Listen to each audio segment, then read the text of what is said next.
गगरी भरो कि आज गुरु चरण पखारो, खुशी खुशी मिलके चलो कि आज गुरु चरण पखारो, कि आज गुरु चरण पखारो।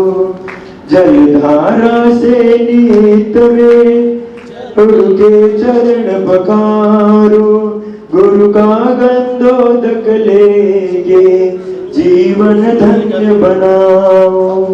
पूज्य श्री अभिनंदन सागर महामुनि राज की।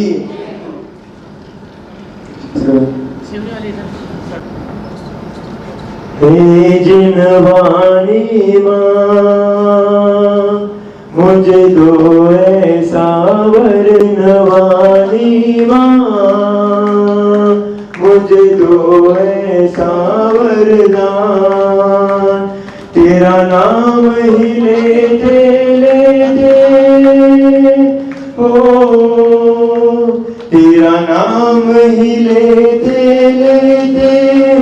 इस तन से निकले प्राण, इस तन से निकले प्राण। बोलिए दाशांग जिनवाणी माता। ओम नमः सिद्धिभ्यः, ओम नमः सिद्धिभ्यः, नमो अरिहन्ताणं, नमो सिद्धाणं, नमो आयर्याणं, नमो अध्यायाणं, नमो लोये सवसाहुनं, यस्य स्वयं स्वभावाप्ति प्रभावे कृष्ण कर्मणः, तस्मै संज्ञान रूपाय नमोस्तु परमात्मने, नमोस्तु परमात्मने। पंच परमेष्टि भगवान की जय हो। देवाधिदेव श्री नेमिनाथ भगवान की जय हो। आचार्य भगवान श्री पूज्य पाद स्वामी की जय हो। आचार्य गुरुवर श्री विद्यासागर जी महाराज की जय हो। जय बोलो अभिनंदन सागर जी मुनि महाराज की जय, बोलो समस्त आचार्य संघ की जय। थोड़ा सा रह गया था। कल हम लोगों ने आर्त ध्यान के 4 भेद, रौद्र ध्यान के 4 भेद और धर्म ध्यान के 4 भेदों के बारे में अच्छी तरह से समझा। अब जो शुक्ल ध्यान है, इस शुक्ल ध्यान के भी 4 भेद होते हैं। पहला पृथक्त्व वितर्क विचार, दूसरा एकत्व वितर्क अविचार, तीसरा सूक्ष्म क्रिया अप्रतिपाती और चौथा विपरीत क्रिया अनुवृत्ति। ये चारों ही ध्यान, इनमें से 3 ध्यान,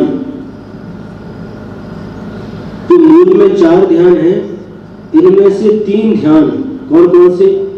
आर्त ध्यान, रौद्र ध्यान और धर्म ध्यान, इस श्रावक को भी हो सकते हैं।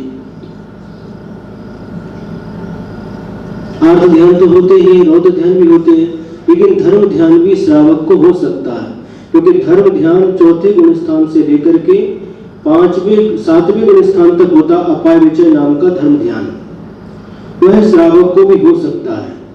विपाक विचय नाम का धर्म ध्यान भी जो प्रति श्रावक है 5वें गुण स्थान से लेकर के 7वें गुण स्थान तक हो सकता है, लेकिन इसमें से जो संस्थान विचय नाम का धर्म ध्यान है वह मात्र मुनि महाराज को होता है। उसी प्रकार से ये चारों शुक्ल ध्यान मात्र मुनिराज को ही होते हैं। सबसे पहला जो शुक्ल ध्यान है उसका नाम है पृथक्त्व वितर्क विचार। ये मुनि महाराज को होते हैं। कौन से मुनि महाराज को? आज के किसी मुनि महाराज को नहीं हो सकते। ये 8वें गुण स्थान से लेकर के 11वें गुण स्थान वर्ती मुनि महाराज को होता है। ये पहला शुक्ल ध्यान। अब इसको किस प्रकार से हम समझें? शुक्ल ध्यान किसे कहते हैं? पहले इसकी थोड़ी सी परिभाषा समझते हैं। जहां गुण अति विशुद्धता को प्राप्त हो जाते हैं, जिसके साथ शुचि गुण का संबंध है। शुचि यानी पवित्रता, अर्थात जिसमें से कसाय रूपी अशुचिता निकल गई है, उसे शुक्ल ध्यान कहते हैं।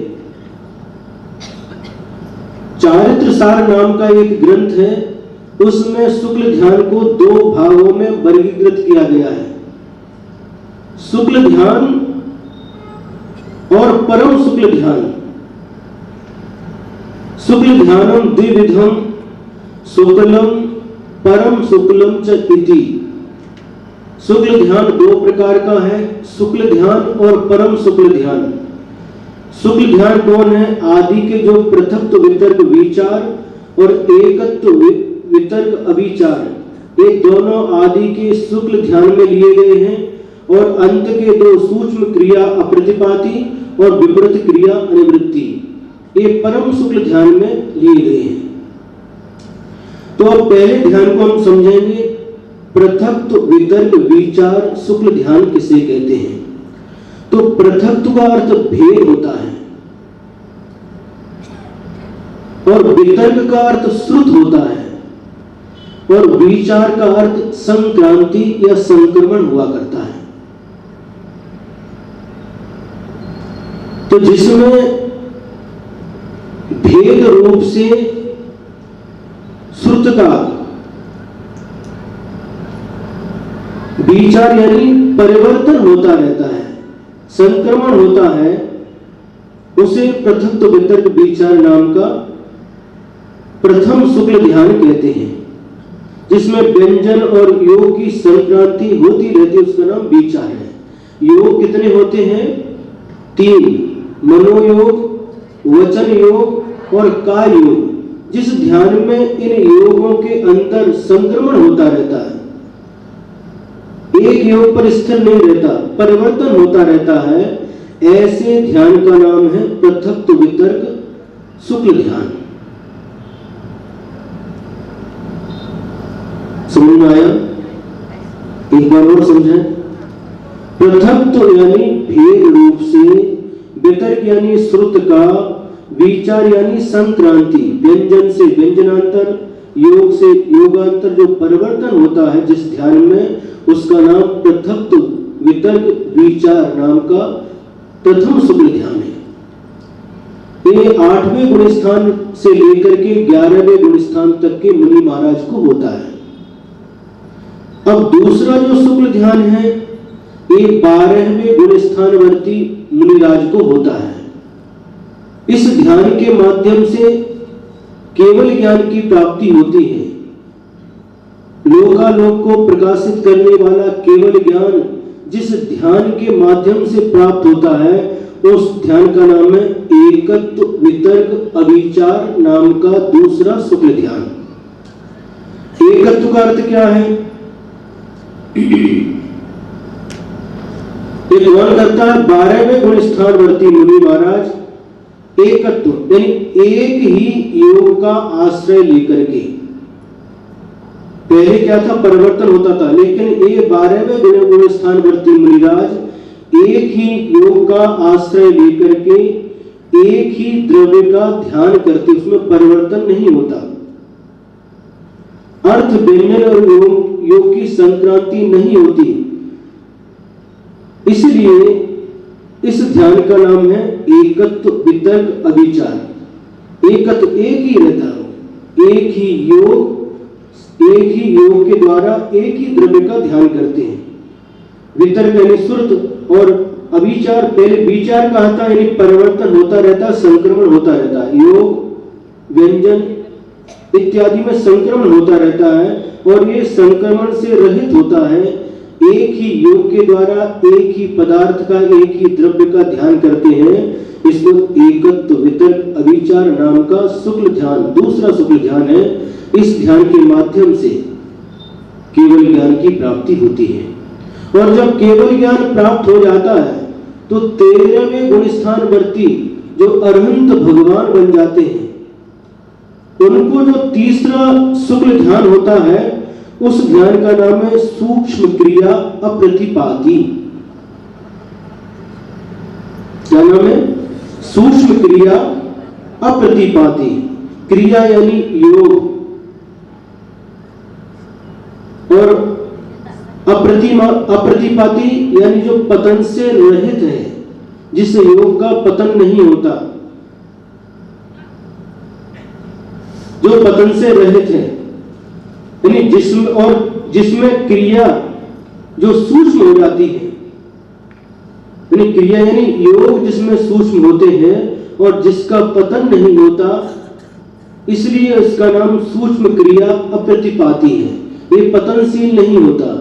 13वें गुण स्थानवर्ती संयोग केवली जिन अरहंत भगवान को ये तीसरा शुक्ल ध्यान हुआ करता है।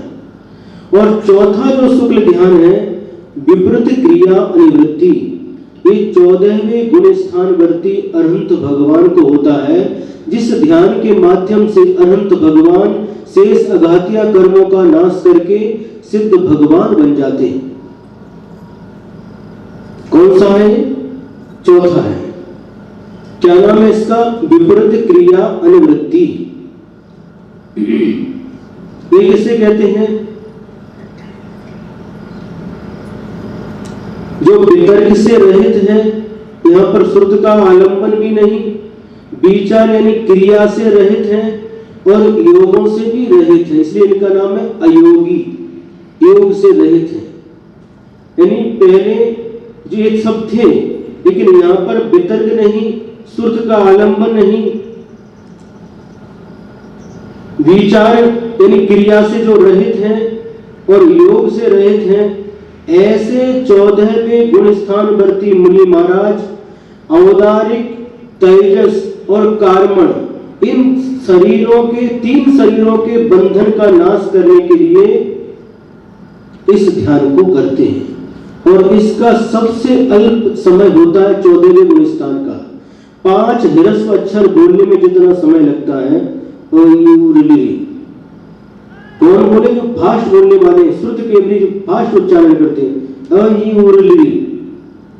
इतनी देर बस काल है 14वें गुण स्थान का, और इतने काल में एक काम हो जाता है और वो अयोगी जिन अनंत काल के लिए परम सिद्ध अवस्था को प्राप्त कर लेते हैं। इस प्रकार से ये चारों शुक्ल ध्यानों का वर्णन संक्षेप से आपके सामने रखा गया। ये थोड़ा कठिन लगेगा, लेकिन जब बार बार पढ़ेंगे, बार बार सुनेंगे तो ये सरल हो जाएगा। ये ध्यान कैसा है? परम चिंतामणि रत्न के समान है।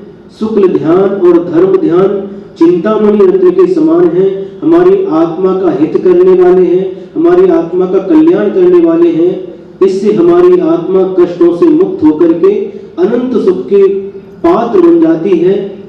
किंतु आदि के जो ध्यान अनादिकाल से हम करते आए हैं, आर्त ध्यान, रौद्र ध्यान, एक खली के टुकड़े के समान है।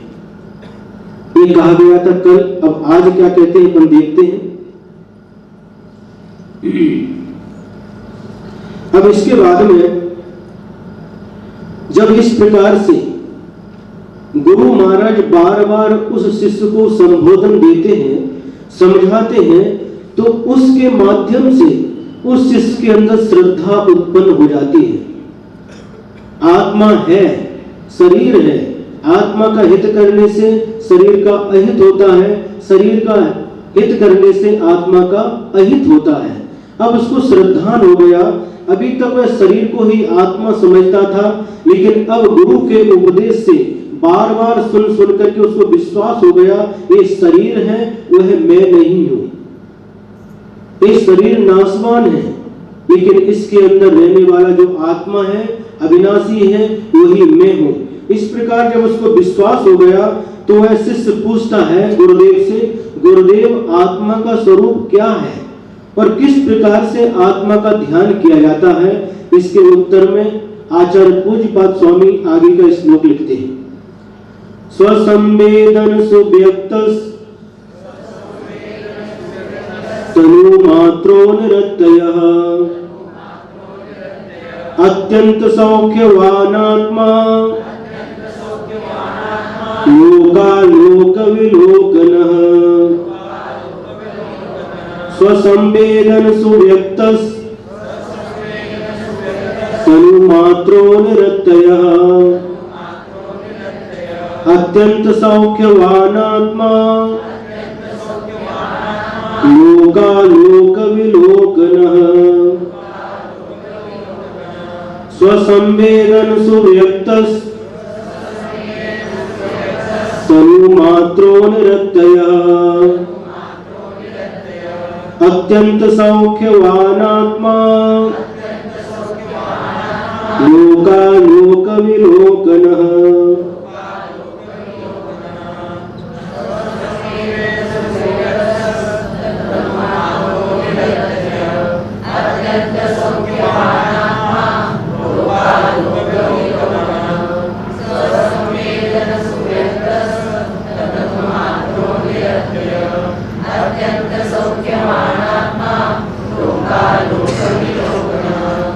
स्वसंवेदन सुव्यक्तस्। स्वसंवेदन में कितने अक्षर हैं? 4। सुव्यक्तस्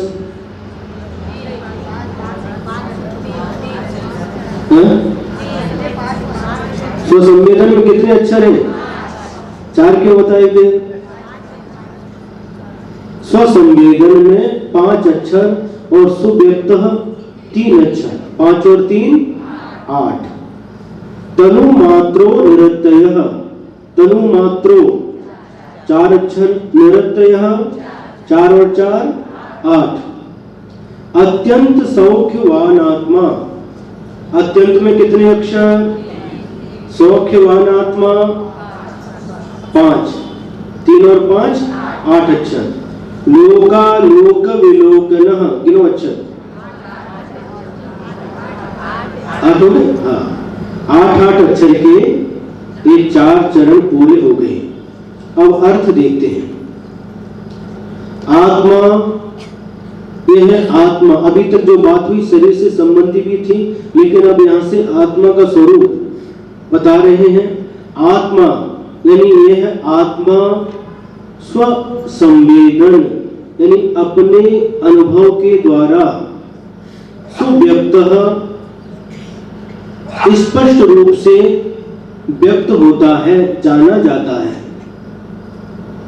1 तनु मात्रः।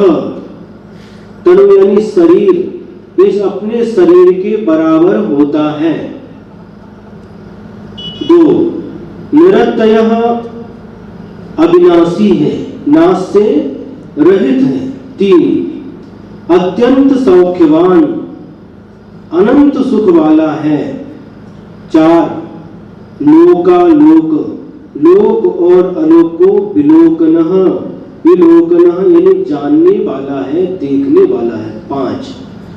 5 माध्यम से आचार्य पूज्यपाद स्वामी ने हमारे सामने आत्मा की बात रखी है। सबसे पहले जो आत्मा का संवेदन हुआ करता है, आत्मा का ज्ञान होता है, आत्मा की अनुभूति होती है, तो कहते हैं किसके द्वारा होती है? संसारी प्राणी सांसारिक पदार्थों की जो अनुभूति करता है, जो अनुभव करता है, वह 5 के द्वारा करता है। कितने के द्वारा? 5 के द्वारा। किसी भी वस्तु का ज्ञान अनुभव यदि करता है, संवेदन करता है, तो 5 के द्वारा ही करता है। कैसे 5 के द्वारा? या तो वस्तु को स्पर्श के द्वारा, ये पंखों का जो पीछे है, इसके पंखों का स्पर्श किया, आंख बंद करके स्पर्श किया है, आंख खोल करके भी स्पर्श किया, तो ये मोर की जो पंख है, इसकी मृदुता का ज्ञान हुआ। किससे हुआ? स्पर्श इंद्रिय के द्वारा।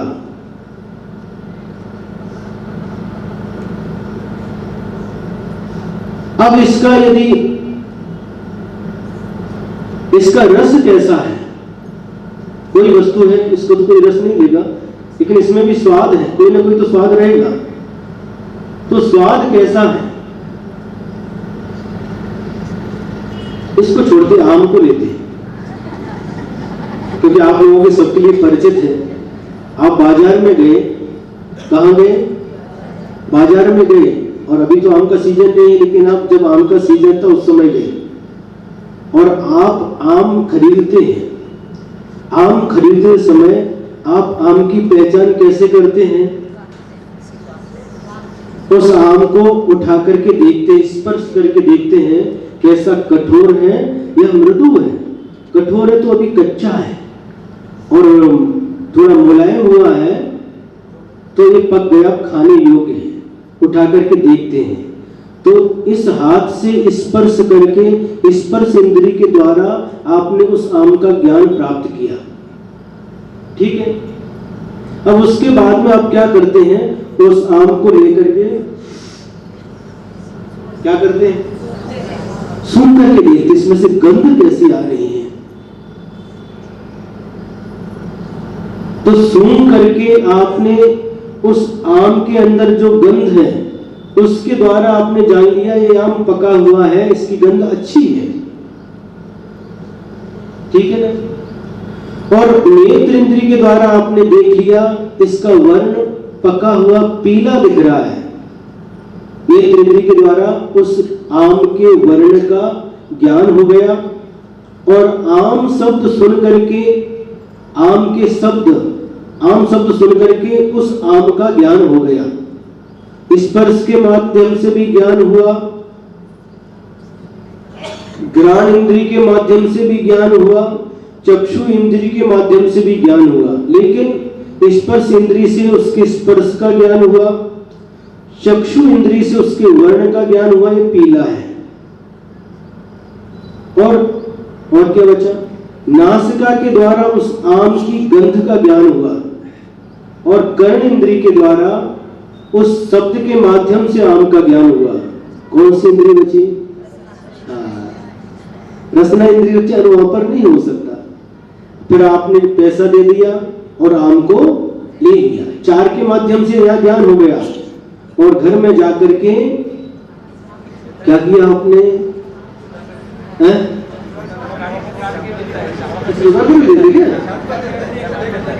अच्छा, ये हमें मालूम नहीं।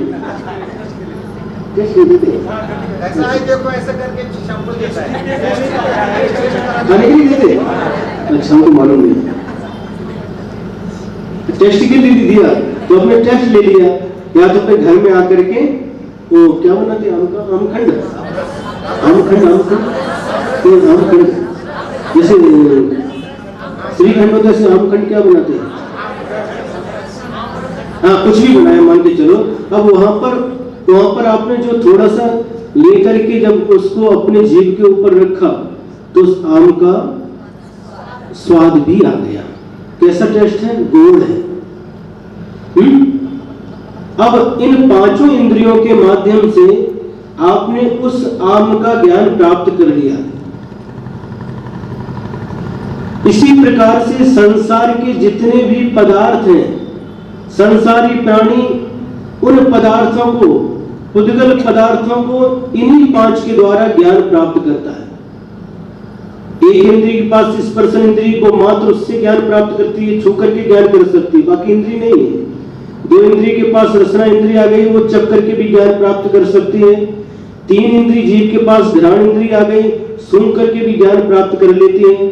और 4 इंद्री जीव के पास चक्षु इंद्री भी आ गई तो देख करके भी ज्ञान प्राप्त कर लेती है।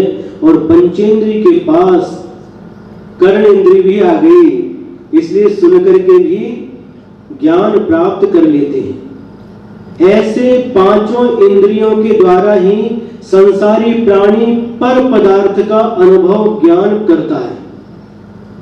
अब आचार्य कह रहे हैं इन पर पदार्थों का ज्ञान तो इन 5 इंद्री के द्वारा अनादिकाल से करते आए हैं, लेकिन यहाँ पर जिस आत्म तत्व की बात चल रही है, जिस आत्मा की बात चल रही है, इन 5 इंद्री के द्वारा हम आत्मा का ज्ञान नहीं कर सकते, आत्मा का अनुभव नहीं कर सकते। आत्मा को छू करके देखो आत्मा कैसी है, मालूम पड़ेगा? नहीं। छू करके भी हम आत्मा का ज्ञान नहीं कर सकते, चख करके, क्योंकि उसमें स्पर्श नहीं है, उसमें आत्मा में स्पर्श नहीं है, इसलिए हम छू करके ज्ञान नहीं कर सकते। आत्मा में कोई रस नहीं है, इसलिए हम चख करके भी ज्ञान नहीं कर सकते। आत्मा में कोई गंध नहीं है, इसलिए सुन करके भी हम ज्ञान नहीं कर सकते। आत्मा का कोई वर्ण नहीं है, इसलिए हम देख करके भी आत्मा का ज्ञान नहीं कर सकते। आत्मा शब्द है, लेकिन उससे सुन करके शब्दों का ज्ञान तो हो सकता है, आत्मा का ज्ञान, आत्मा की अनुभूति नहीं हो सकती। आत्मा स्पर्श रहित है, रस रहित है, गंध रहित है, वर्ण रहित है, शब्द रहित है, इन सबसे रहित है।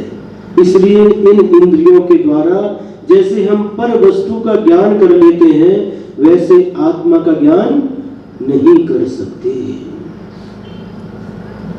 ये बहुत अलौकिक बात है। अनादि काल से हम इंद्रिय के द्वारा ही पर पदार्थ का ज्ञान करते आए हैं, लेकिन जो आत्म तत्व अपना है, इसका ज्ञान हमने आज तक नहीं किया।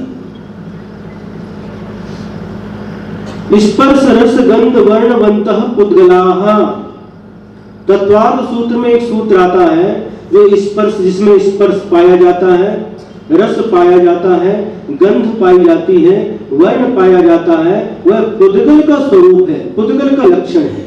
हमारी आत्मा पुद्गल नहीं है। आत्मा का स्वरूप क्या है? आत्मा का लक्षण क्या है? उपयोगो लक्षणम। उपयोग ही आत्मा का लक्षण है।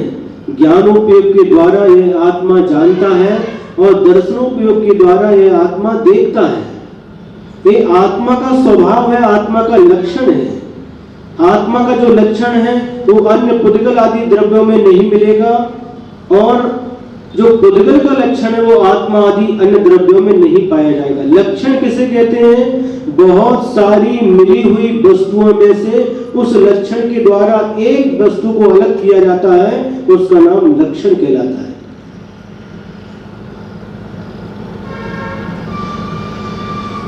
इसे कठिन तो नहीं लग रहा है? कठिन इसलिए लग सकता है क्योंकि सब अपरिचित है, इनका कभी ज्ञान नहीं। हमें जिन भौतिक पदार्थों का ज्ञान हुआ वो सब परिचित है, अनुभूत है। ये अपरिचित है, इसलिए थोड़ा सा कठिन लग सकता है। आचार्य कुंद भगवान ने समय सार ग्रंथ में लिखा है, सुध परिचिदानुभूता सर्वस्व विकाम भोग बंध कहा,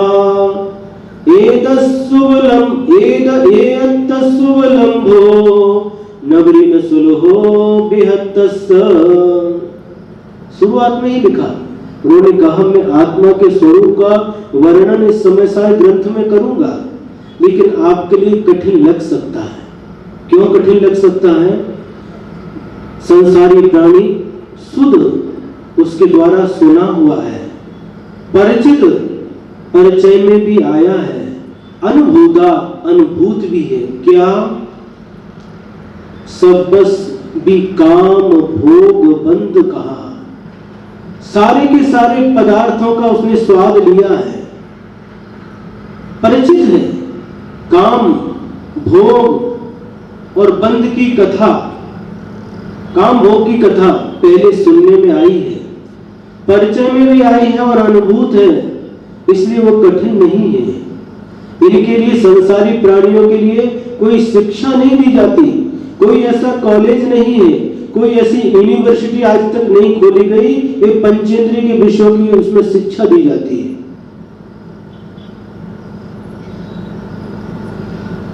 कैसे क्या करना? अपने आप बच्चा जन्म लेता है और जन्म लेते ही गाय का बच्चा, बकरी का बच्चा जाते मां के जहां स्तन है वो जाकर के वहां पर उसको मुख में लेता और दूध पीना प्रारंभ कर देता है। किसने सिखाया उसको दूध पीना? अभी पेट में था, गाय के पेट में था, मां के पेट में था, तब तो दूध पीता नहीं था। मां जो भोजन करती थी उसी में से रस को ग्रहण करता था, और जन्म लेते ही इस गाय के बच्चे को दूध पीना किसने सिखाया?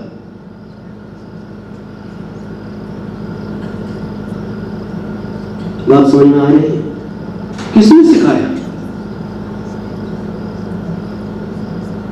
शुद्ध परिचितानुभूता, ये सुना हुआ है, देखा हुआ है, अनुभूत है, परिचित है, इसलिए इसके लिए कभी शिक्षण की आवश्यकता नहीं पड़ती। ज्यादा से ज्यादा उसको, और क्या, मनुष्य के बच्चे ऐसे नहीं पीते, जन्म लेते हैं, उनको थोड़ा सा पास में, माँ के पास रखना पड़ता है, और जैसे मुंह में दिया, मुंह चलाना चालू हो गया। किसने सिखाया? जब तक बच्चा माँ के गर्भ में रहता है, मुख से खाता पीता नहीं। आपको मालूम है कि नहीं मालूम? जो उसकी नाभि, बिंबी, बिंबी में जो नाड़ रहता है, जब बच्चा जन्म लेता है तो उसके साथ में नाड़ आता है, उसी के माध्यम से जो माँ खाती है। गर्भ की परिभाषा आचार्य पूज्यपाद स्वामी ने बताई, जो माँ खाती है उसमें से जो रस बनता है, उस रस को उस नाड़ के द्वारा ग्रहण कर लेता बच्चा। मुंह से नहीं खाता। पेट में जब तक 9 महीने बच्चा रहता, मुख से नहीं खाता। एक कवर पैक रहता है, जरायु उसके ऊपर लिपटा रहता है। जो एरोप्लेन से उतरते क्या रहता है उसको, क्या बोलते हैं? पैराशूट। पैराशूट में तेल किया था। पैराशूट कैसे रहता है, उसी प्रकार से पैक रहता है उसके अंदर। बस नाड़ का संबंध रहता है और उसी से वो ग्रहण करता रहता है, मुख से नहीं पीता। और जन्म लेते ही रोना प्रारंभ हो जाता है। क्यों रोना प्रारंभ हो जाता है? नहीं पता है?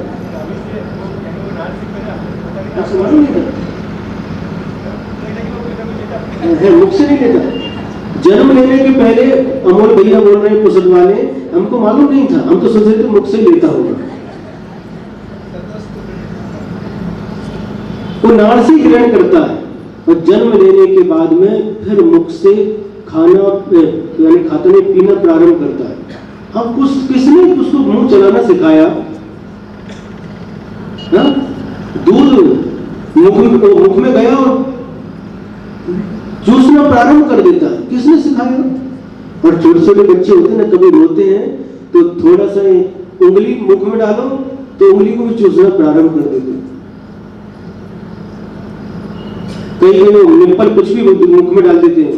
ये कुछ महिलाएं क्या करते हैं, एक निप्पल आती है और उसके अंदर शहद भरा रहता है, मध, उसको मुख में डाल देते हैं। ये डालना नहीं। मध अभक्षय, 3 मकार का त्याग रहता अपने आप। ऐसे संस्कार बचपन से ही देना चाहिए। हाँ, रबड़ का भी मना करते हैं। तो यहां पर हम क्या कहना चाह रहे हैं, पीना प्रारंभ कर दिया। सुन रहे हैं? मुंह चलाना, अभी तो मुख से पीता नहीं था, ये कहां से मालूम पड़ा उसको मुख से पीना पड़ता है? मुंह चलाता और अपने आप खींचता दूध को। शुद्ध परिचयानुभूता, इसके लिए शिक्षण की आवश्यकता नहीं। इसके बाद जैसे जैसे बड़ा होता है, विषय भोगों के लिए भी कोई उसको शिक्षण की आवश्यकता नहीं। कोई भी कॉलेज यूनिवर्सिटी नहीं आज तक दुनिया में इनके लिए शिक्षा देनी पड़े, अनादिकाल से परिचित है। बड़ा होने के बाद अपने आप उन इंद्रिय के विषयों की ओर अपने आप जाता हो।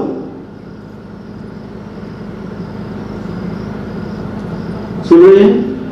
अपने आप जाता है। तो ये सारे के सारे पंचेंद्रिय के विषय भोग इस जीव को अनादिकाल से परिचित हैं, सुने हुए हैं, देखे हुए हैं, अनुभूत हैं, इसलिए दुर्लभ नहीं है, सबको प्राप्त है। ये दुर्लभ नहीं है, सभी संसारी प्राणी इनका अनुभव करता है, इसलिए दुर्लभ नहीं है। एयत्त सोलो नवरी सुलभो विभत्तस्य, किंतु इससे विपरीत आत्मा की कथा, अपनी कथा, आत्मा की कथा, आत्म तत्व की कथा पहले कभी सुनी नहीं है, परिचय में भी नहीं आई और अनुभूत भी नहीं है, इसलिए सुलभ नहीं है, दुर्लभ है। एकत्व विभक्त की कथा, एकत्व यानी बस एक हूं, मैं एक हूं, मैं अकेला हूं, ये कभी सुना नहीं। हमने क्या सुना? ये सब मेरे हैं, मेरे भाई, मेरी आई, मेरी ताई और वो सारे के सारे जो परिचय हैं ये सब मेरे हैं, मैं इनका हूं। ऐसी मान्यता को लेकर के संसारी प्राणी जन्म से लेकर मरण तक जीता है, इसलिए दुर्लभ नहीं है। आचार्य कहते हैं मैं अकेला हूं।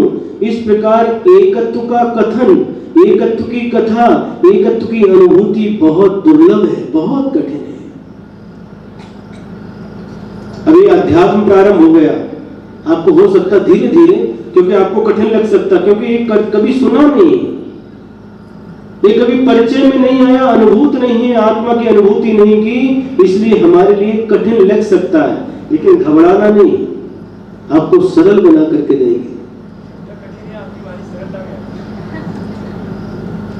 सरल बना करके देंगे। और आपको बहुत एकाग्रता के साथ इसको सुनना है, कठिन लगेगी फिर भी सुनना है। जब गुरुदेव के पास में थे नेमावर में,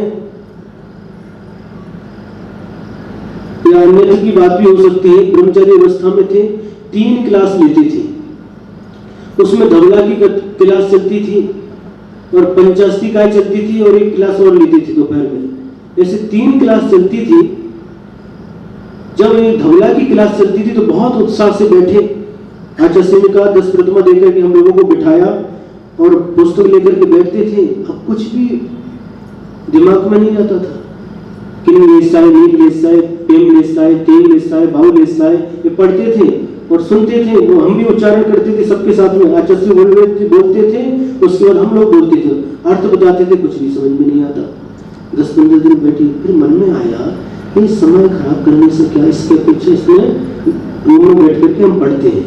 बाद में जो दूसरी क्लास जो समझ आती है, जो चालू होगी उसमें जाते हैं।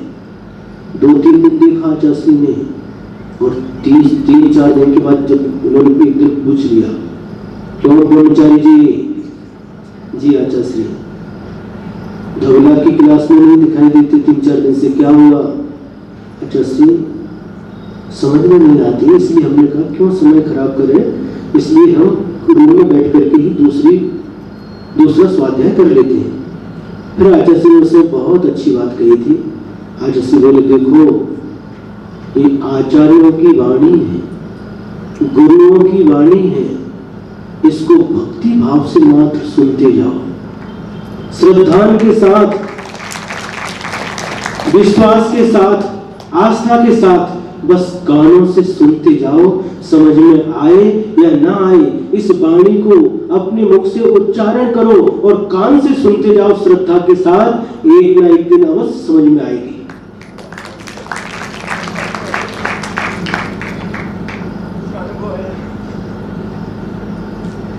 और क्या कहा आचार्य ने? ये आचार्यों की वाणी भगवान की वाणी है, भले ही समझ में ना आए, सुनने मात्र से भी असंख्यात गुणी कर्मों की निर्जरा होती है।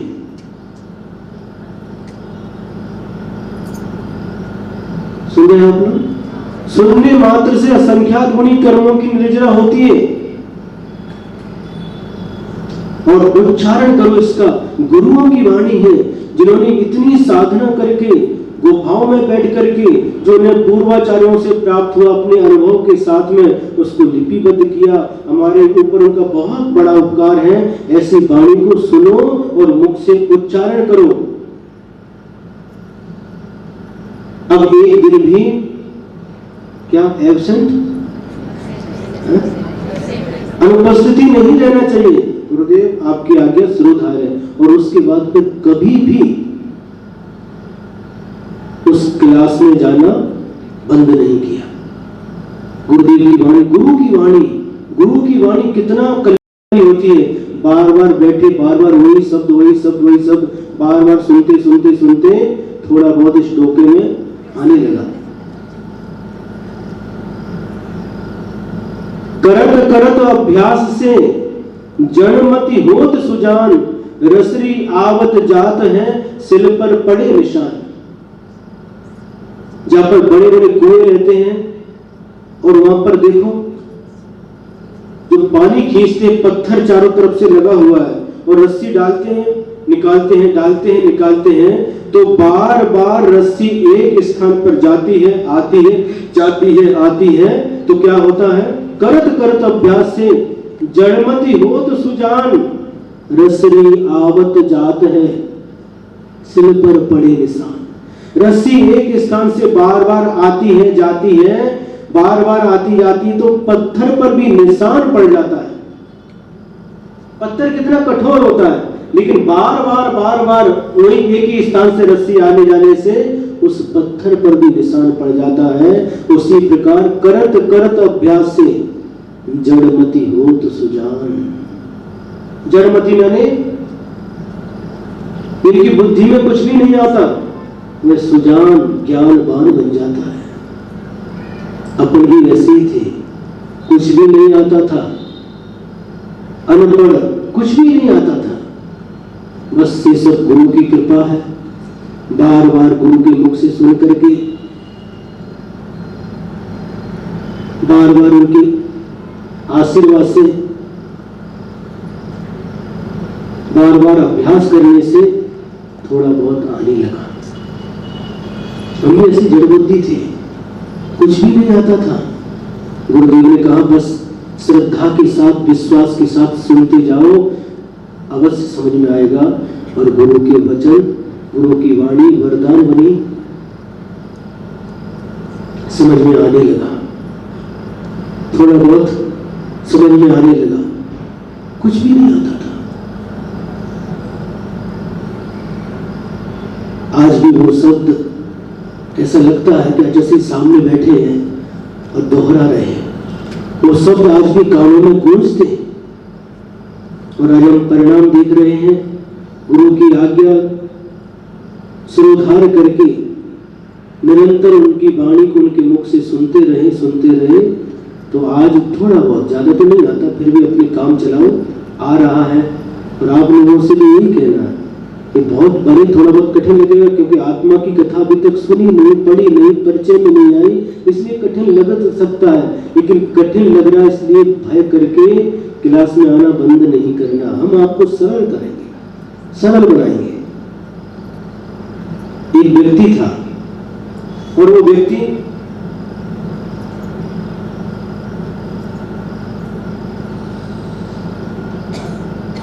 कानों से सुन नहीं सकता था। कैसा था? कानों से सुनाई नहीं देता था, बधिर था। सुनो अमोल, वो व्यक्ति सुन नहीं सकता था, कानों से सुनाई नहीं देता था। और जब महाराज का प्रवचन होता था तो सबसे आगे आकर के बैठता था। सुबह प्रवचन होता था 8:30 से 8 बजे से आकर के कोई भी पंडाल में नहीं रहता था, सबसे आगे आकर के बैठता था।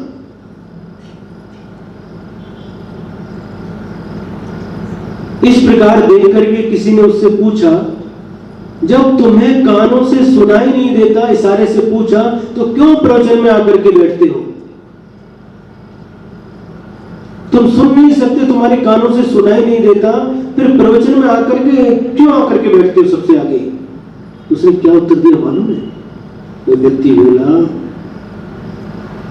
पिछले जीवन में, पिछले जन्मों में हमने भगवान की वाणी नहीं सुनी, गुरुओं की वाणी नहीं सुनी, इन कानों का दुरुपयोग किया, इसलिए इस जीवन में हमें कान प्राप्त नहीं हुए।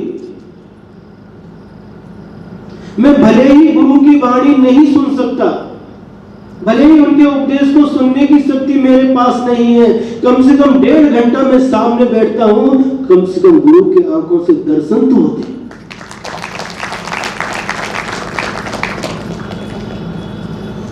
कान नहीं मिले लेकिन आंख मिली है, कम से कम आंखों का तो सदुपयोग करता हूं। गुरु महाराज हमें दिखाई देते हैं, उनका जो एक्शन है वो दिखाई देता है, उनकी प्रसन्नता दिखाई देती है।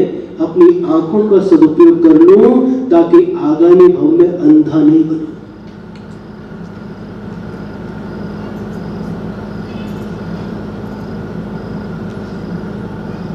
उपदेश सुनाई नहीं दे रहा, लेकिन आंखों से गुरु के निरंतर 1.5 घंटे दर्शन होते हैं, उसके द्वारा ही मुझे संतुष्टि होती है। कैसे परिणाम उस भव्य आत्मा की सुनकर के ऐसा शरीर में रोमांच हो गए। देखो कैसे परिणाम है। हमें कान मिले, हम उसका उपयोग नहीं करते। किसमें उपयोग करते हैं? गाने सुनने में, रेडियो सुनने में, हनी सिंह के गाने सुनने में। इधर देखो उधर क्या बच्चे आजकल के वो दोनों कान में डालेंगे उसको, क्या बोलते हैं? हेडफोन कुछ भी बोलो, समझ में आ गया ना। उसके कानों में डालते हैं, वो कानों में डालते, मोबाइल पकड़ते और गाड़ी में घूमते, पैदल चलते और पैदल घूमते। ये दुरुपयोग है। कान उसी के सार्थक हैं जो अपने कानों से जिनेंद्र भगवान की वाणी को सुनता है।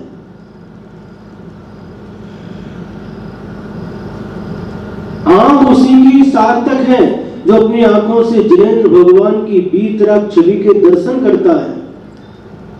मुख उसी का सार्थक है जो अपने मुख से जिनेंद्र भगवान के गुणों का अनुवाद करता है। एक अज्जी मिली थी, पिछले साल चातुर्मास हुआ था जयसिंहपुर में। तो वहां पर एक मखदूम सोसाइटी है। मखदूम सोसाइटी में एक चौगले, अज्जी चौगले जी उनको बोलते थे। उनकी शादी हुई थी रुकड़ी में, बाहुबली महाराज का गांव है रुकड़ी। वहां उनको बेटा नहीं है, बेटी दी थी जयसिंहपुर में। तो बेटी के पास आकर के रहती थी। बहुत धार्मिक थी। महाराज को आहार देना, प्रवचन सुनना, विधान पूजा करना, सब बहुत धार्मिक अच्छे से करती थी। एक एक्सीडेंट हो गया और एक्सीडेंट में जब उनका ऑपरेशन हुआ तो उनकी स्मृति चली गई। उनसे पूछते थे, बहुत अच्छे मंद कसाई जी, भद्र परिणामी जी, जब देखते थे हमको आनंद आता था।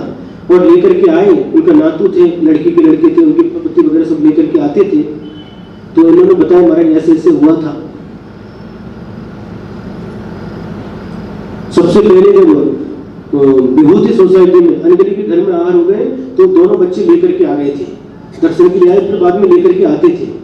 हम उनसे पूछते थे, बात करते थे, हमको बहुत आनंद आता था। उनकी स्मृति गई थी, ज्यादा कुछ याद नहीं रहता था। अब उनसे पूछते थे, रमोकार मंत्र आता तो रमोकार मंत्र बराबर सुनाती थी। 24 तीर्थंकर भगवान के नाम बराबर सुनाती थी क्रम से। और बीच में कभी कभी ऐसे गुनगुनाती, झालक आए, नहीं अजून आए, हरेनाथ मल्लीनाथ मुनिसुब्रताथ, झालक आए, अजून आए, पूरा बराबर बोलती थी। दर्शन पाठ, सामायिक पाठ, बहुत कुछ याद था उनको और बोलती थी।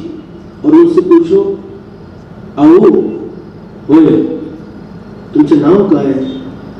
माझं नाव सुनंदा आहे असं वाटते, असं बोलती थी। तुमची वय किती है? लई दिवस झाले, आठवण नहीं, 17-18 वर्ष की होगी। कभी ऐसे बोलती, कभी 25-30 बोलती, कभी 40 बोलती। वो एक स्थिर नहीं, अलग अलग बार बार पूछे तो अलग अलग पूछते, उनको स्मृति नहीं। उनकी बेटी थी, ये कौन है? ये लई दिवस झाले, आठवण नहीं।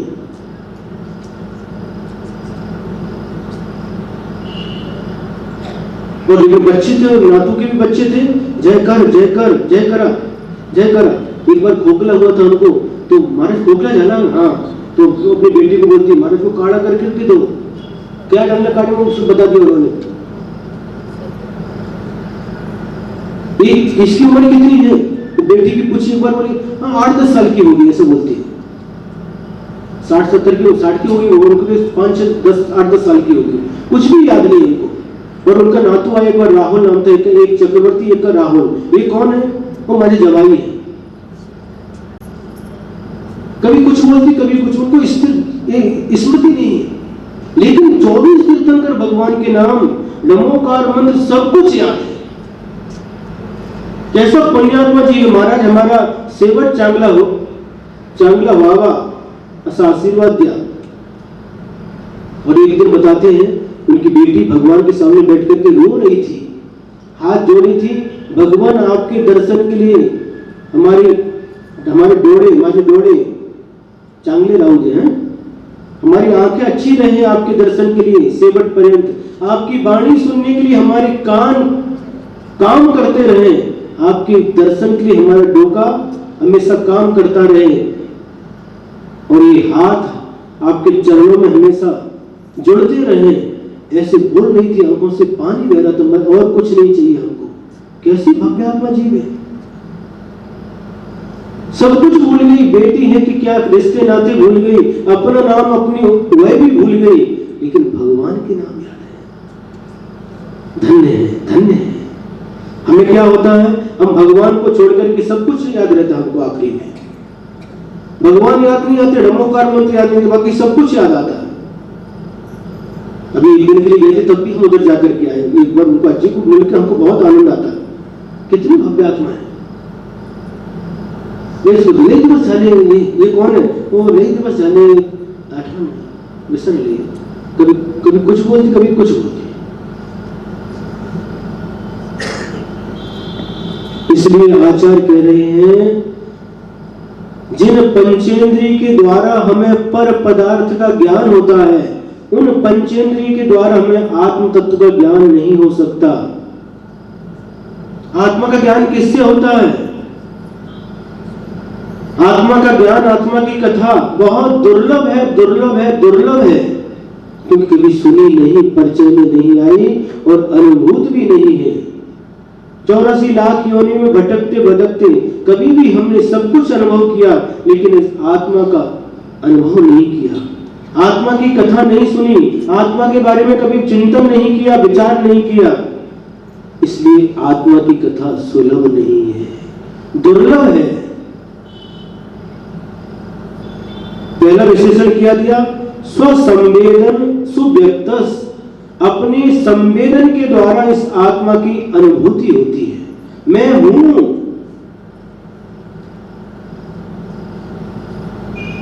आपसे एक प्रश्न पूछते हैं, आप जब किसी पर पदार्थ को देखते हैं तो उस समय देख, मतलब रात का समय है और लाइट गोल हो गई, क्या लाइट चली गई, और उस समय आपको कोई वस्तु देखना है, आप क्या करते हैं?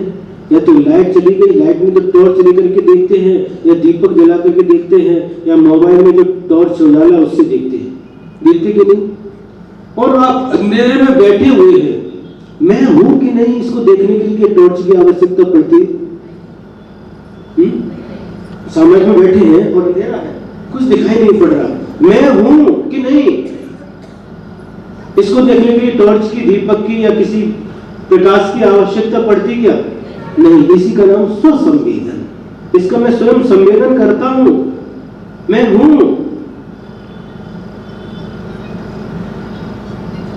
इसके लिए पर वस्तु की आवश्यकता नहीं, दूसरे पदार्थ को देखने के लिए पर वस्तु का आलंबन लेना पड़ता, लेकिन अपने मैं हूं इसका संवेदन दिन रात हमें होता रहता है। इस शरीर के साथ ही मैं सुखी हूं, मैं दुखी हूं, मैं रोगी हूं, मैं स्वस्थ हूं, मैं छोटा हूं, मैं बड़ा हूं। ये किसके साथ अनुभव हो रहा है? शरीर को लेकर के। लेकिन अनुभव कौन कर रहा है?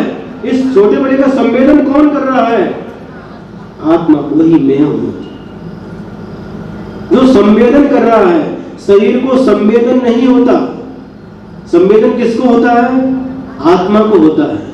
जब कभी ऑपरेशन करना पड़ता है तो भूल,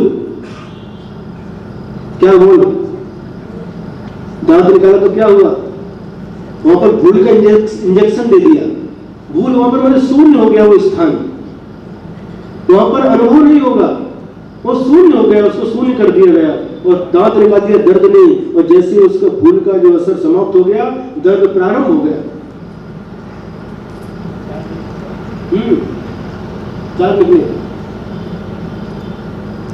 तो इन सब बातों का अनुभव कर रहा है, नाना प्रकार से अपने आप की अनुभूति करता है, इन शरीर के माध्यम से करता है, लेकिन जो अनुभूति करने वाला है वही मैं हूं। इसे कहते स्वसंवेदन। पेट में दर्द हो रहा है, दर्द दिखाई देता है क्या? छू करके मालूम पड़ता है क्या? देख करके मालूम पड़ता है क्या? सुन करके मालूम पड़ता है क्या? सुन करके मालूम पड़ता है क्या? फिर कैसे मालूम पड़ रहा है?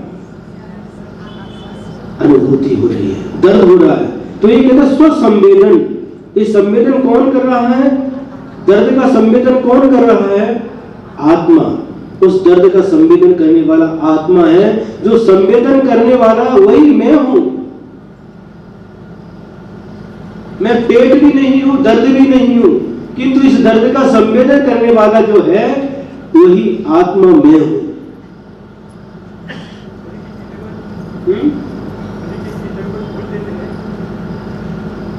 वो प्रभावशील हो जाता, वहां पर उसका प्रभाव नहीं पड़ता। आत्मा तो रहती है, आत्मा के प्रदेश पर रहती है। आत्मा के प्रदेश कहाँ जाएंगे? वो वहां पर शून्य हो जाता है। आत्मा के प्रदेश वहां पर रहते हुए भी वहां पर अनुभव नहीं होता। उस औसत का योग कर्म का ऐसा प्रभाव रहता है।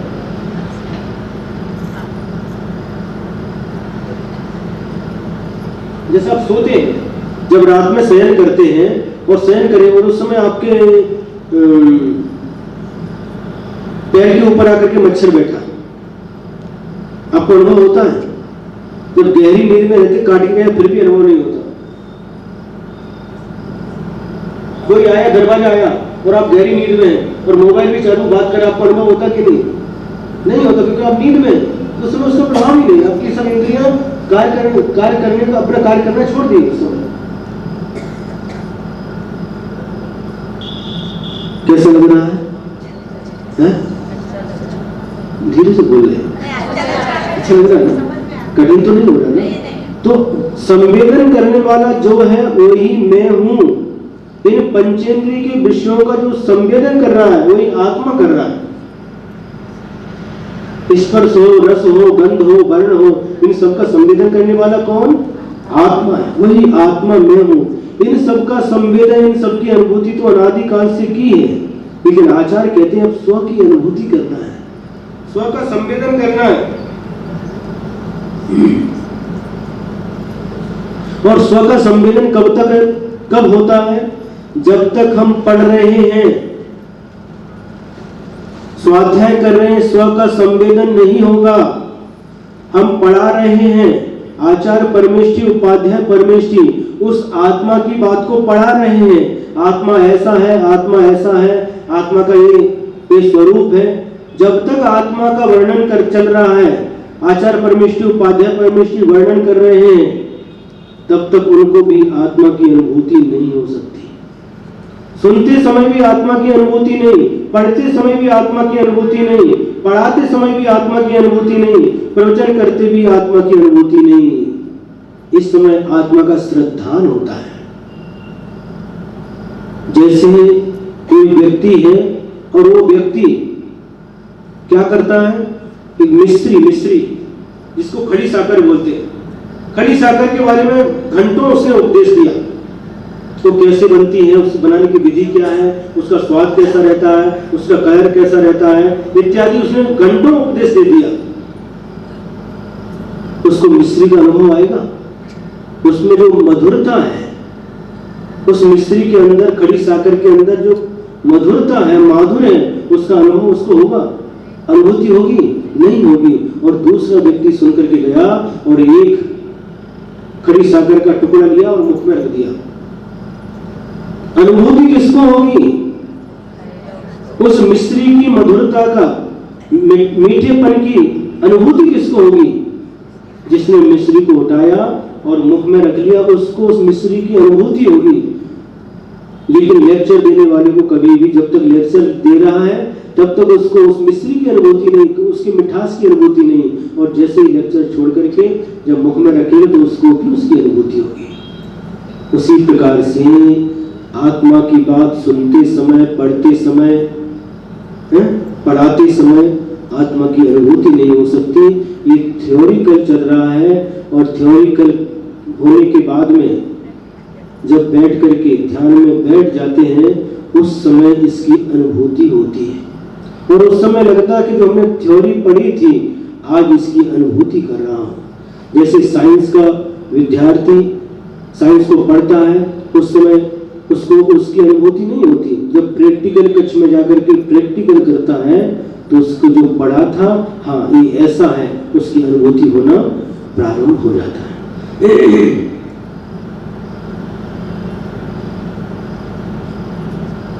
ये कौन सा हुआ?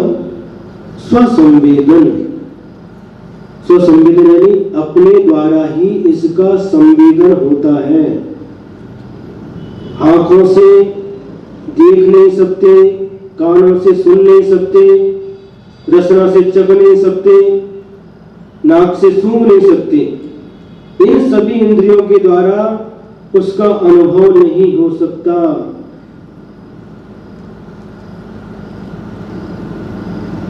सुन रहे कि नहीं? हाँ? एक घटना याद आती है। मित्र थे, 10 मित्र मिलकर के गए हैं, छुट्टी का समय है, तो नदी में तैरने के लिए गए हैं। और उस समय नदी में बहुत पानी भरा हुआ है, बहुत पानी भरा हुआ है, पूर आया है। और सारे के सारे मित्र गए और तैरते तैरते उन्होंने कहा इस तट से उस तट तक जाना है, दूसरे गांव को भी अपन घूमने के लिए चलते हैं। और सभी लोग उस नदी में उतर जाते हैं, कूद जाते हैं उड़ी मार करके और तैरना प्रारंभ करते हैं। और तैरते तैरते तैरते तैरते इस तट से उस तट तक पहुंच जाते हैं। और वहां पर सभी पहुंचने के बाद में एक मित्र कहता है कि सभी आ गए कि नहीं, गिनती कर लेते हैं। और वो सभी को लाइन से खड़ा कर देता है और गिनता है 1 2 3 4 5 6 7 8 9। अरे 9 ही है, एक किधर गया? अब उसने कहा ठीक है, आप अभी आप खड़े हो जाओ, हम गिनते। दूसरा व्यक्ति बोलता है, उसको खड़ा करता है, वो भी गिनता है 1 2 3 4 5 6 7 8 9। अरे 9 ही है। वास्तव में कोई एक 10वां दोस्त किधर गया? क्या डूब गया? किधर गया? वो पानी में बह गया या पूर में? दूसरे को वो तीसरा व्यक्ति खड़ा करता है, वो गिनना प्रारंभ करता है 1 2 3 4 5 6 7 8 9। वो भी कहता बात तो सही है, ये 9 ही है, अब तो 10 आए थे। फिर चौथा व्यक्ति गिनता है 5वां 6वां 7वां 8वां 9वां, सब गिनते हैं, लेकिन सब 1 2 3 4 5 6 7 8 9 को रुक। अब विश्वास हो जाता है कि एक हमारा साथी शायद पूर में बह गया या फिर डूब गया।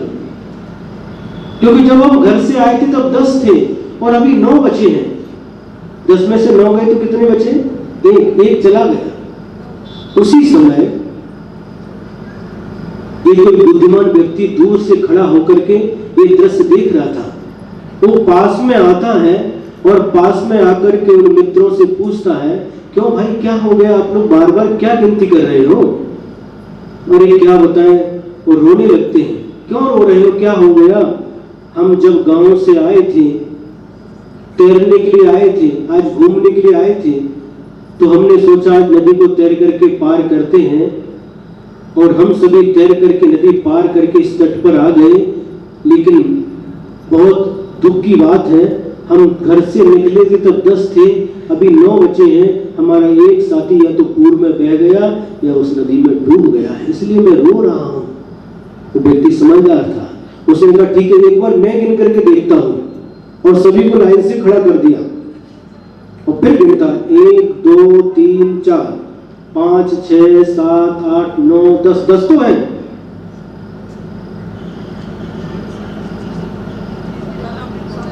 झोपाली गए तो जगा दो अमोल को, छुपा दे उसको, पीछे जगाओ उनको। अमोल पड़े यार, पड़े बस, जो झोपाती इधर बैठो, पड़े पड़े बस।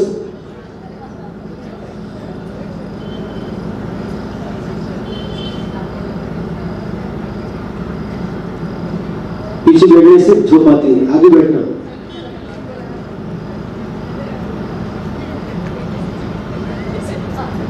एक बार ऐसी सभा लगी थी और सभा में किसी को ऐसी झोंक आ गई अमोल की जैसे। मैं पूछा सो रहे हो क्या? नहीं तो दूसरी बात फिर गर्दन ऐसे हो गई, क्यों सो रहे हो क्या? नहीं तो। तीसरी बार फिर पूछा, फिर नींद आ गई। सो रहे हो क्या? नहीं तो। चौथी बार भी पूछा, फिर ये उत्तर नहीं तो। 5वीं बार उपदेश उपदेश करने वाले ने पूछ लिया, सुन रहे हो क्या? नहीं तो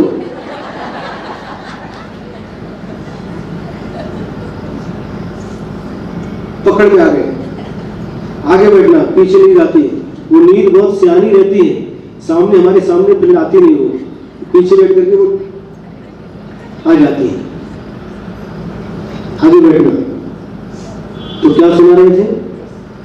अब उस व्यक्ति ने फिर गिना, 1 2 3 4 5 6 7 8 9 10 के 10 तो हैं। क्या हुआ? अभी तो 9 हो रहे थे। सभी लोग उन साथियों को गिन रहे थे, लेकिन खुद को नहीं गिन रहे थे। जो गिनने वाला था अपने को नहीं गिनता था, इसलिए 9 तक, 1 से लेकर के 9 तक गिनती होती थी, अपने को गिनता नहीं था। हर 10 व्यक्ति ऐसे ही कर रहे थे। और जब 11वां व्यक्ति आकर के सबको खड़ा करके गिना तो कितने निकले? 10 निकले। 10 ही थे।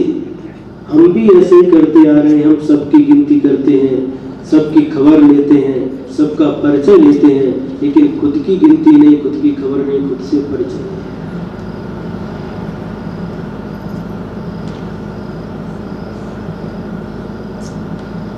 पत्थर अहम का रखा जो कभी गलता नहीं, सब दिए जलते हैं किंतु मन का दिया जलता नहीं। धर्म की खोज में खोजते ढल जाती है शाम, सबका पता मिलता है खुद का पता मिलता नहीं।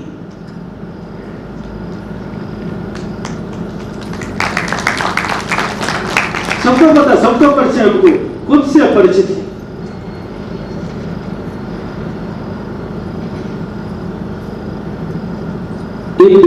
पहला हुआ स्व संवेदन सुव्यक्त, यानी अपने स्वयं के संवेदन के द्वारा यह आत्मा जानी जाती है। ये पहला हुआ। आगे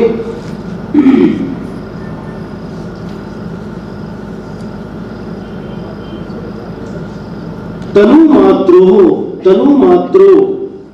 अब ये शरीर का आकार कितना है?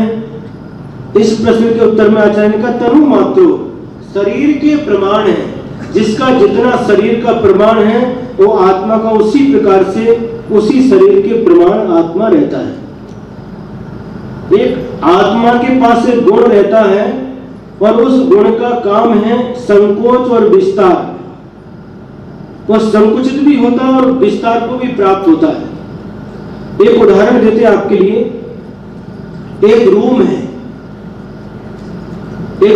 धनलक्ष्मी, अभी नहीं जाएगी, टिम्बल एरिया में रहते हैं। ऊपर एक घर था, उसका नाम था धनलक्ष्मी, और एक उसमें रूम है, ऊपर का रूम है। और उस रूम में क्या किया, एक दीपक जला करके रखा है। अंधेरा है, दीपक जला करके रखा है। अब उस दीपक के ऊपर यदि हम गिलास उल्टा करके रखते हैं तो दीपक का प्रकाश गिलास के आकार में, जितना गिलास का आकार है उतने में ही वह सिमट करके रह जाता है। अब उस गिलास को दीपक के ऊपर से उठा करके रख देते हैं, एक तांबा लेते हैं बिलबुड़ियाचन, और उसको लेकर के उस दीपक पर रखते हैं, तो अब उस दीपक का प्रकाश तांबा के बराबर हो गया। तांबा को हटा दिया, एक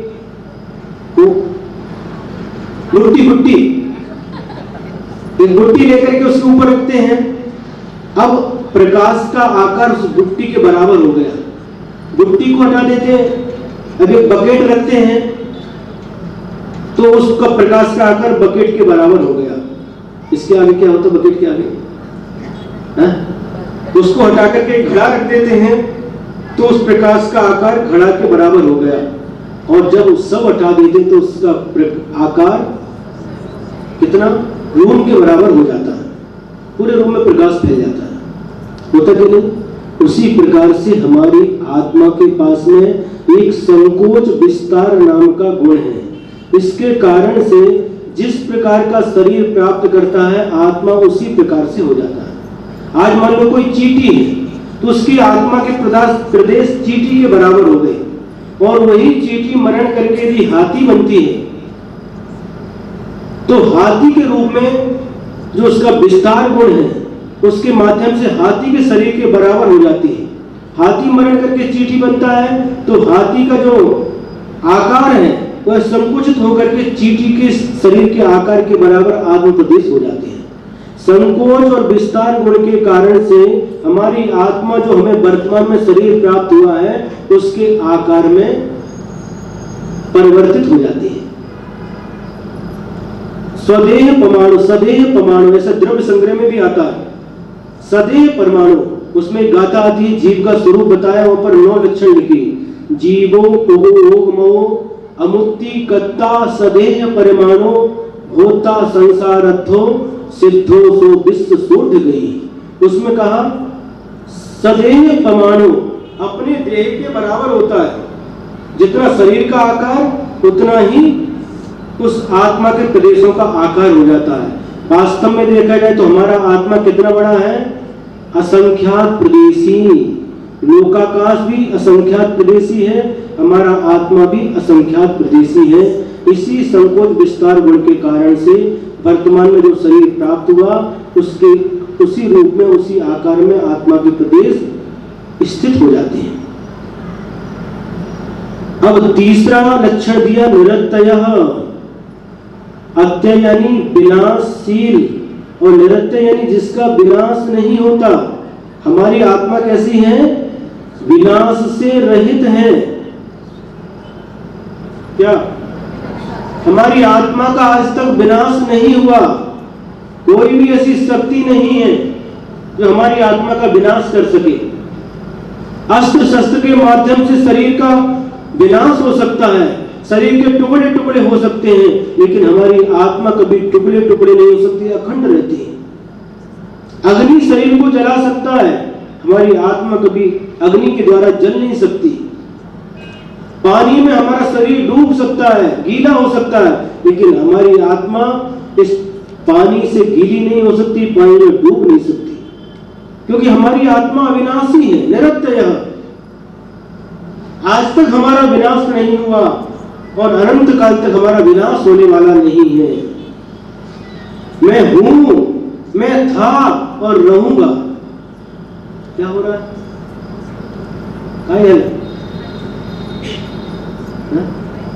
क्या लिखा है?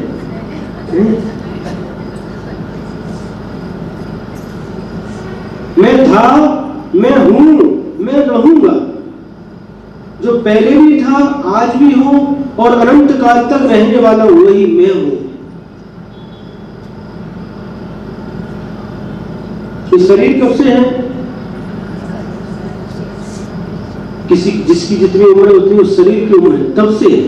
तो मैं शरीर हूं, शरीर में रह रहा हूं, लेकिन शरीर नहीं है। शरीर विनाशी है, मैं अविनाशी हूं। ऐसे विनाशी, विनाश सहित शरीर में मैं रह रहा हूं। शरीर का विनाश होगा, नियम से होगा, कभी इसका स्वभाव विनाशशील है, लेकिन मेरी आत्मा का कभी विनाश नहीं होगा। शरीर के नाश से मेरा नाश नहीं, शरीर के मरण से मेरा मरण नहीं। शरीर जन्म लेता है, बचपन होता है, जवानी आती, बूढ़ा हो जाता है, लेकिन इन पर्यायों के साथ में हमारी आत्मा का संबंध नहीं है। आत्मा सभी दशा में रहती है, आत्मा कभी जन्म नहीं लेती, आत्मा का कभी बचपन नहीं होता, आत्मा जवान नहीं होती, आत्मा बूढ़ी नहीं होती। आत्मा तो आत्मा है, अनंत काल से थी, है और रहेगी।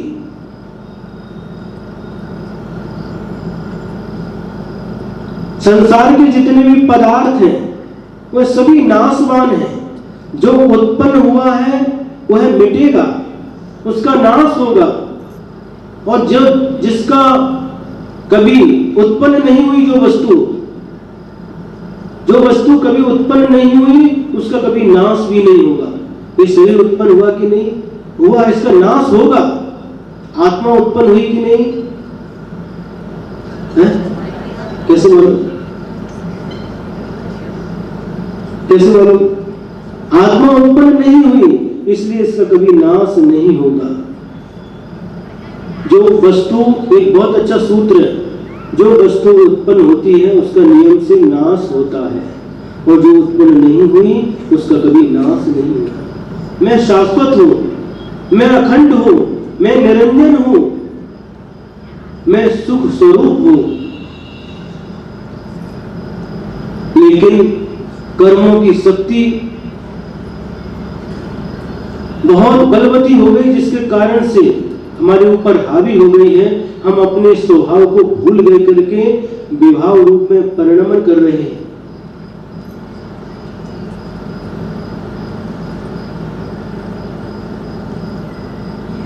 जो नाशवान है वह नाशवान है, उसका नाश नियम से होगा।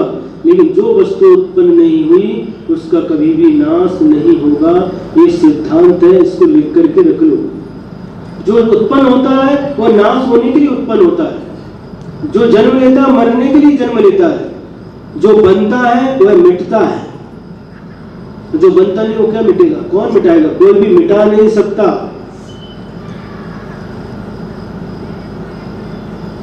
ऐसा हमारा आत्म तत्व कैसा है? निरतयः, यानी है, कभी भी इसका नाश नहीं होता। ऐसा विश्वास करो, सारी घबराहट खत्म हो जाएगी। मौत का नाम सुनते घबराहट चालू हो जाती है। वो डॉक्टर क्या हो, डॉक्टर लगाते ना वो बांध करके, क्या बोलते उसको, बीपी बढ़ जाता है। मौत का नाम सुनते बढ़ जाता है। कुछ नहीं होता, चाहे बीपी घटे या बढ़े, मरण तो नियम से होना ही है। पक्का श्रद्धा रखो, एक दिन हमारा मरण होगा। हमारा जन्म हुआ है इसलिए हमारा मरण होगा, लेकिन शरीर के मरण होने के बाद भी मेरी आत्मा अजर अमर है, इसका कभी भी मरण नहीं हो सकता। अत्यंत सौख्यवान, चौथा विशेषण दिया, अत्यंत सौख्यवान। हमारी आत्मा कैसी है? अत्यंत सुख से युक्त है।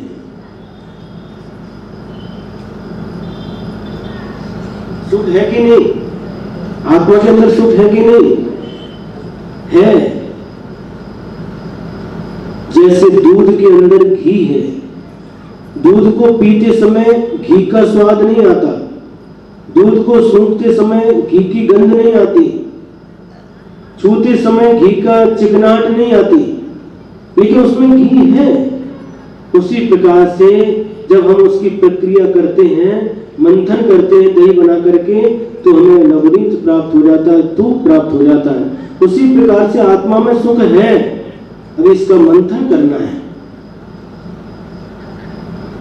जो दुख है वो निकल करके अलग होगा। कैसे मंथन करना है?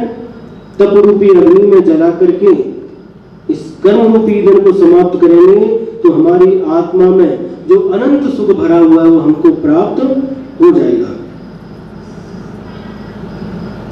अंतिम विशेषण है लोकालोक विलोकनः। हम क्या करते हैं? सुख कहां पर है? आत्मा के अंदर है, लेकिन आत्मा को कह रहे हैं अत्यंत सौख्यवान, अत्यंत सुख वाला हमारा आत्मा। लेकिन हम क्या करते हैं? सुख को बाहर खोजते हैं। बाहर सुख के साधन अवश्य हैं, नौकर अवश्य हैं जो सुख के लिए नौकर बनते हैं, लेकिन उनमें सुख नहीं है। हम भ्रम से उनमें ही सुख मान लेते हैं। वो सुख के साधन हैं, सुख की सुविधाएं हैं। सुविधाओं के द्वारा सुख मिलता है ठीक है, लेकिन एकांत से ठीक नहीं है।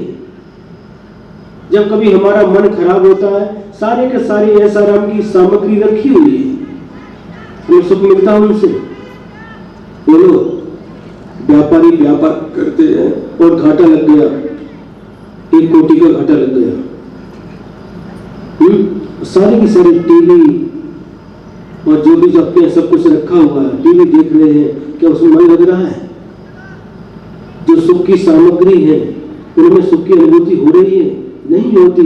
तो ये सुविधाएं एकांत से हमारे सुख के लिए कारण नहीं है। एक मृण होता है, हिरण होता है, हिरण, और उसकी नाभि में कस्तूरी रहती है। क्या रहती है? कस्तूरी उसकी नाभि में, बिंबी में, और उसको गंध आती है।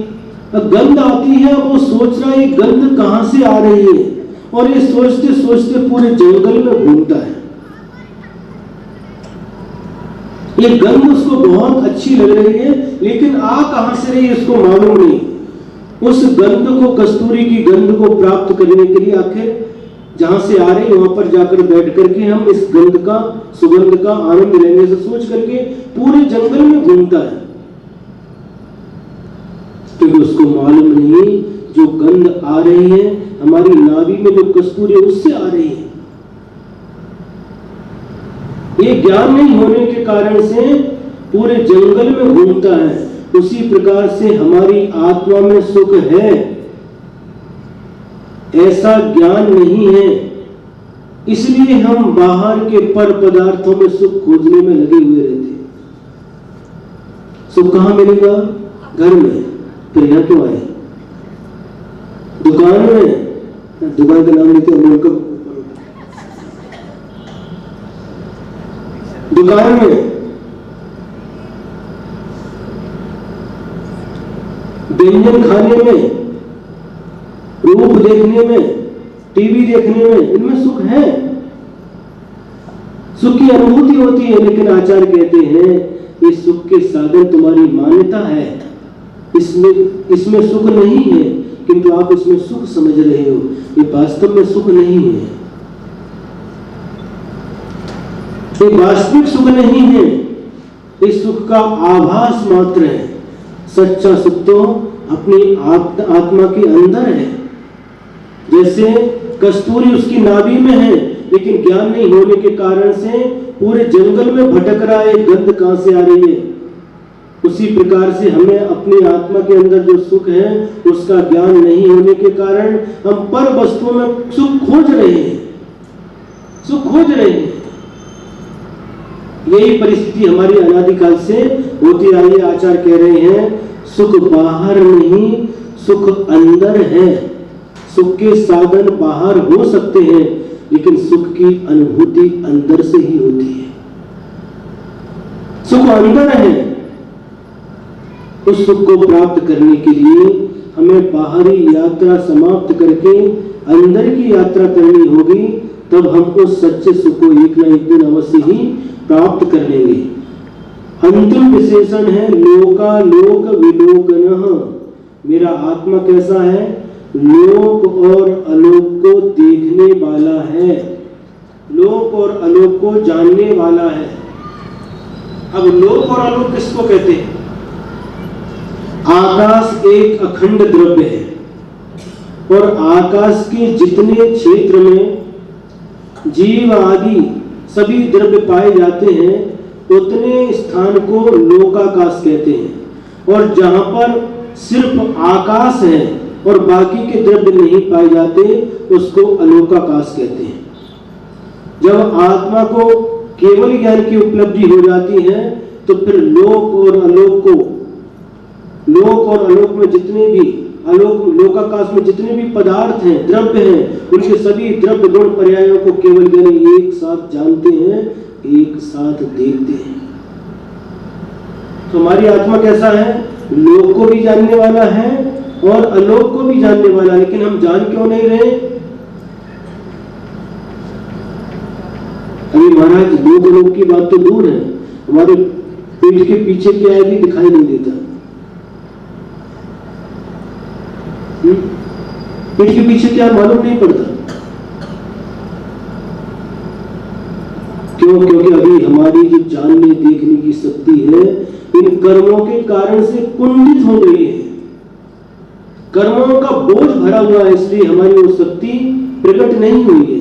और जिन्होंने कर्मों से युद्ध करके कर्मों को हरा दिया, अपनी आत्मा से निकाल करके फेंक दिया, ऐसे केवल यानी भगवान को ये तीन लोक तीन काल एक साथ प्रतिबिंबित होते हैं उनके केवल ज्ञान में। जैसे हमारे हाथ के ऊपर एक स्फटिक की मणि रख दो, मणि दिखाई देती है, वैसे ही भगवान को आंख के द्वारा नहीं, किंतु केवल ज्ञान रूप के नेत्र के द्वारा तीन लोक और तीन काल की हर वस्तु एक साथ दिखाई देती है। हमें कैसे दिखता?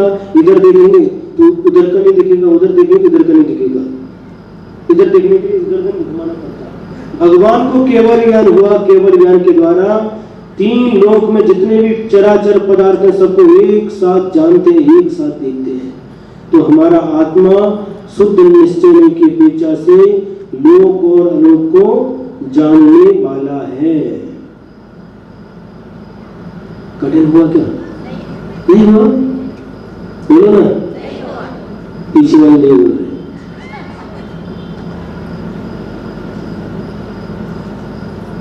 कठिन होगा तो और सरल करेंगे, लेकिन आपको छोड़ने वाले नहीं है, वो कभी भी छोड़ने वाले नहीं है।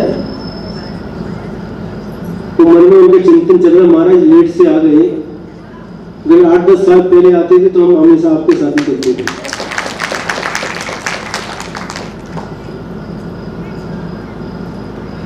ऐसे ही होता है। जब पुसद में चातुर्मास हुआ और चातुर्मास के बाद बिहार करते करते सेन गांव में आ गए, तो एक पुसद का लड़का था विशाल सोनटक्के, 5 दिन तक साथ में था वही सेन गांव में। जाने लगा तो बहुत रोया, पैर पकड़ के बहुत रोया। तो क्या हुआ? कि तबीयत ठीक नहीं, कुछ शब्द ही नहीं निकल रहे, क्या हो रहा है? कि किसी ने कुछ बोल दिया, कुछ भी जवाब नहीं। 5-10 मिनट तक रोने के बाद में हुआ क्या बताओ? नहीं महाराज जा रहा हूँ। जाओगे तो हमको विकल्प रहेगा, क्यों रोके गए, क्या हुआ, सही बता करके जाओ। तो वो बोला, महाराज ये आपका चातुर्मास हो गया, यदि 2 साल पहले होता था तो मैं शादी नहीं करता था।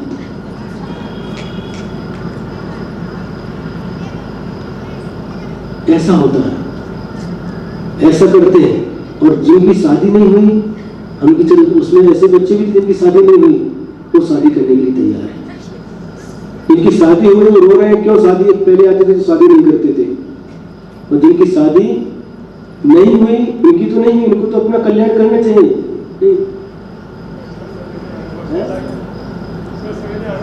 हाँ, संसार की ये दशा है, जब तक वस्तु मिलती नहीं तब तक उसके प्रति आकर्षण रहता है, और वस्तु मिलने के बाद आकर्षण समाप्त हो जाता है। ये संसार का नियम है।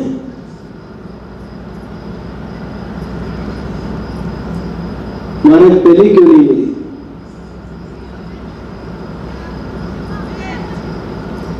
क्या?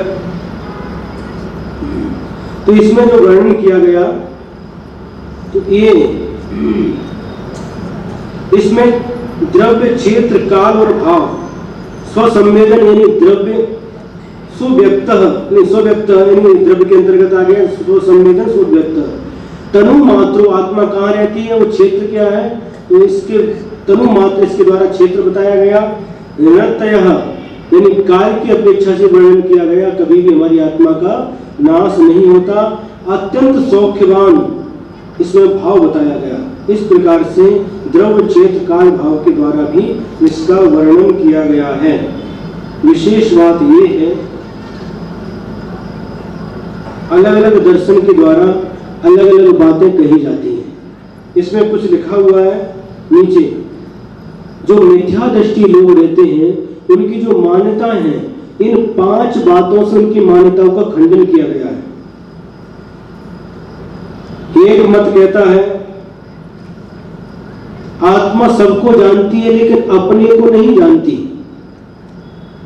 उसके मत का निराकरण करने के लिए स्वसंवेदन, सुव्यक्त कहा गया है।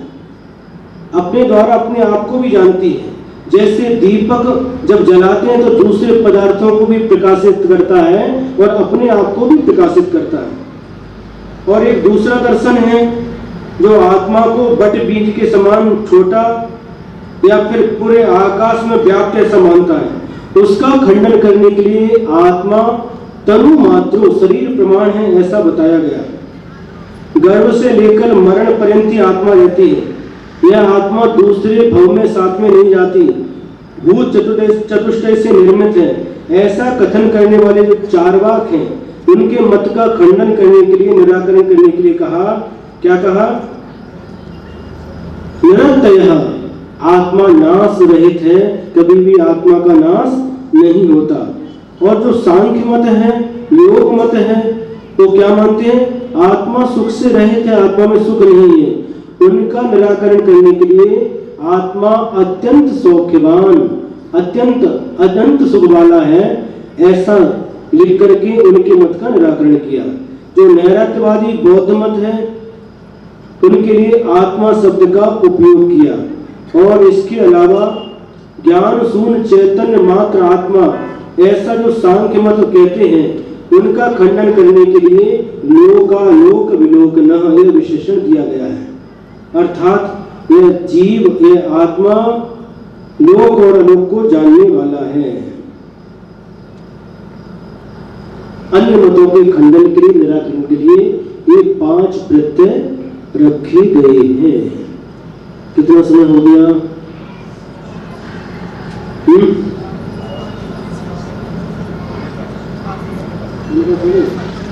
समझ में आया कि नहीं?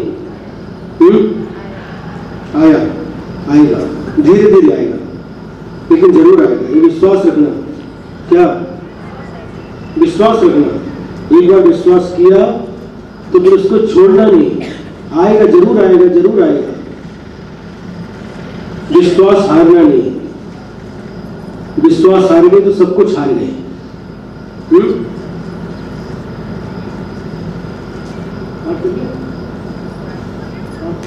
पाठ करना क्या? एक बार और इसको पहले देख लेते, इसका अर्थ एक बार और देख लेते हैं। स्वसंवेदन, आत्मा कैसा है? स्वसंवेदन स्वव्यक्त। यह आत्मा अपने ही अनुभव के द्वारा, अपने ही संबंध संवेदन के द्वारा स्पष्ट रूप से जाना जाता है। और कैसा है आत्मा? तनु मात्र, संसार अवस्था में जिसको जैसा शरीर प्राप्त हुआ है उस शरीर के बराबर है, किंतु मुक्त अवस्था में अंतिम शरीर जिसके द्वारा मुक्ति की प्राप्ति हुई है उस शरीर से किंचित न्यून है। निरत्यः अविनाशी है। हमारा आत्मा अविनाशी है, कभी भी इसका नाश नहीं होता। और कैसा है आत्मा? अत्यंत सौख्यवान, अनंत सुख वाला है, अनंत सुख का भंडार है। और कैसा है आत्मा? लोकालोक विलोकनः, लोक और अलोक सबको जानने वाला है। स्वसंवेदन किसे कहते हैं? जहां पर आत्मा ही ज्ञेय हो और आत्मा ही ज्ञायक हो, ऐसी आत्मा की जब परिणति हो जाती है उसको कहते हैं स्वसंवेदन, अपनी आत्मा का संवेदन। हम अपने ज्ञान के द्वारा, देखो 3 वस्तु है, एक ज्ञान है, एक ज्ञाता है, एक ज्ञेय है। ज्ञान किसे कहते हैं? जिसके द्वारा हमारा आत्मा जानता है, उसका नाम ज्ञान है। और जो जानता है, जानने वाला, उसको ज्ञाता या ज्ञायक कहते हैं। और जिसको जानता है वह ज्ञेय कहलाता है। 3 वस्तु है, ज्ञान, ज्ञाता और ज्ञेय। जानने वाला कौन? बोलो ना। ज्ञाता यानी ज्ञायक, जिसको जानता है वह क्या है? ज्ञेय। और जिससे जानता है, जिसके द्वारा जानता है वह क्या है? ज्ञान। ये 3 वस्तुएं हैं। और जहां पर आत्मा ही ज्ञेय हो, आत्मा ही ज्ञान हो और आत्मा ही ज्ञाता हो, ऐसी दशा जिस समय प्रकट होती है, आत्मा आत्मा में लीन होकर के स्वसंवेदन करता है, अपनी आत्मा का अनुभव करता है। बड़े बड़े योगी, बड़े बड़े तपस्वी वर्षों तक जंगल में रह करके, कौन?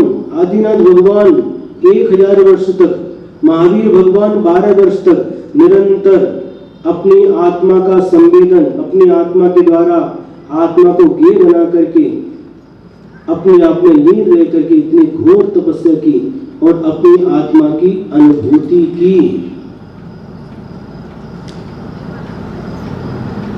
इसी प्रकार से हमें आज आचार्य कहते हैं गृहस्थ अवस्था में आत्मा की अनुभूति नहीं हो सकती, लेकिन विश्वास करो, जिनको आत्मा की अनुभूति होती है उनकी भक्ति करो और निरंतर भावना भाव कि अगले जीवन में हमें भी ऐसी अवस्था प्राप्त हो, ये दिगंबर मुनि अवस्था प्राप्त हो और हमारे अंदर ऐसी स्थिरता आए।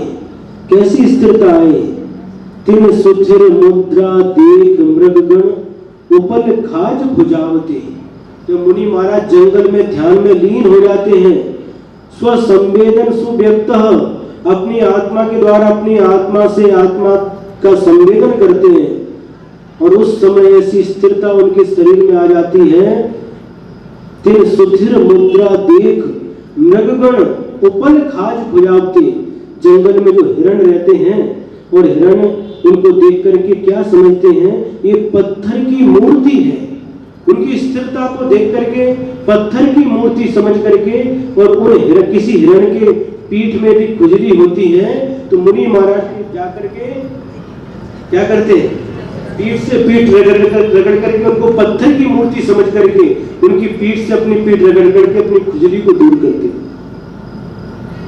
तिन सुथिर मुद्रा देख, इतनी सुथिर मुद्रा स्थिर मुद्रा भगवान कब आएगी? जब जंगल के पशु आकर के मुझे पत्थर की मूर्ति समझेंगे और पत्थर की मूर्ति समझ करके अपने शरीर से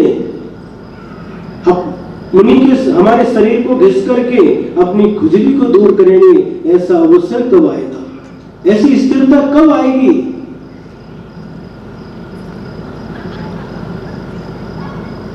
इतनी स्थिरता कि उनको पत्थर की मूर्ति समझने लगे।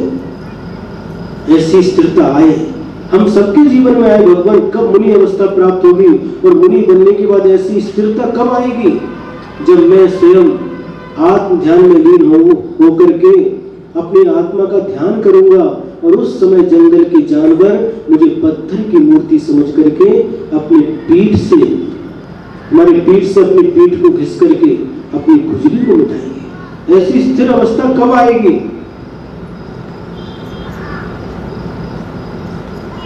ऐसे निरंतर भावना भाना चाहिए और भावना भाते भाते भगवान से प्रार्थना करना चाहिए जल्दी से जल्दी हमारे जीवन में, इस जीवन में ना सही अगले जीवन में ना सही ज्यादा से ज्यादा 7-8 भाव में हमको ऐसी अवस्था प्राप्त हो, हमें आत्मा की अनुभूति हो, दिगंबर अवस्था की प्राप्ति हो और हमें बोधि का लाभ हो, सदगति हो, समाधि मरण हो, निर्वाण की 7-8 भाव में नियम से हमको निर्वाण की प्राप्ति हो और ये आत्मा अत्यंत सौख्यवान जो विशेषण दिया है ऐसे अत्यंत सुख का अनुभव करे।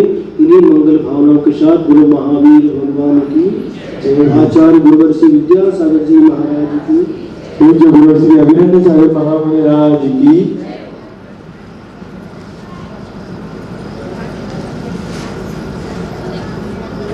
प्रभु देव तुम्हारे पवित्र मुख से निसृत जो शीतल वाणी, जग जन मन के मल को धोती, अतः कहाती जिनवाणी।